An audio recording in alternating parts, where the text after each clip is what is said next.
Ce qui m'a intéressé, c'est le principe de qu'on soit dans une communauté en fait qui réunit tout, c'est-à-dire qu'il y a des gens qui se chargent de cet entretien de la mangrove, mais que c'est pas pour eux vraiment, c'est pour préserver tous les pêcheurs alentours qui tirent de la mangrove leurs revenus par la pêche et autres.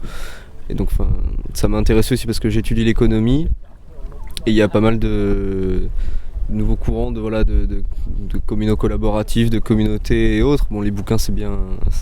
C'est intéressant, on apprend plein de choses, mais je voulais voir aussi un peu en pratique comment pouvait fonctionner une communauté basée un peu sur ce système finalement de développement durable, d'écologie et que chacun prenne sa part de travail. Je trouve que c'est une bonne manière de voyager et puis vis-à-vis des locaux en plus pour découvrir plus la culture et la manière dont ils vivent.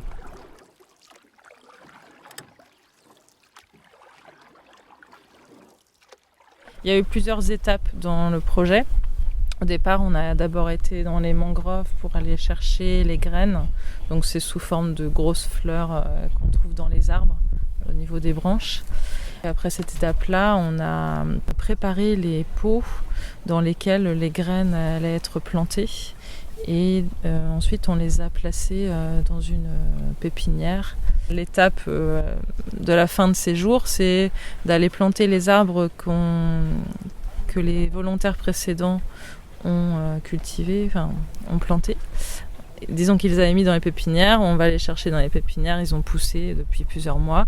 On va les remettre dans les mangroves pour être dans le milieu naturel.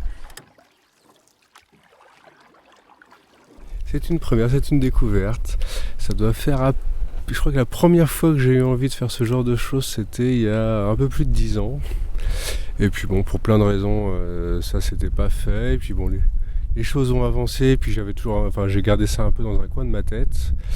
Et comme aujourd'hui, je fais pas mal de bénévolat en France, je travaille dans des associations. Et donc voilà, c'est un peu un ensemble. Et je me suis dit, je parle très souvent de solidarité internationale dans tout ce que je fais. Je parle de protection de l'environnement à peu près très souvent. Donc je me suis dit, il faut se lancer maintenant, aller faire un bon chantier à l'autre bout du monde pour voir concrètement ce dont je parle un peu tous les jours, pour agir concrètement sur ce en quoi je crois. Voilà, je me suis dit que c'était l'occasion parfaite.